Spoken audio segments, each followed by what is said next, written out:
I hit this issue today and here is the quick fix that solved it.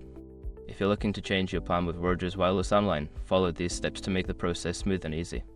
Step 1. Log into your account.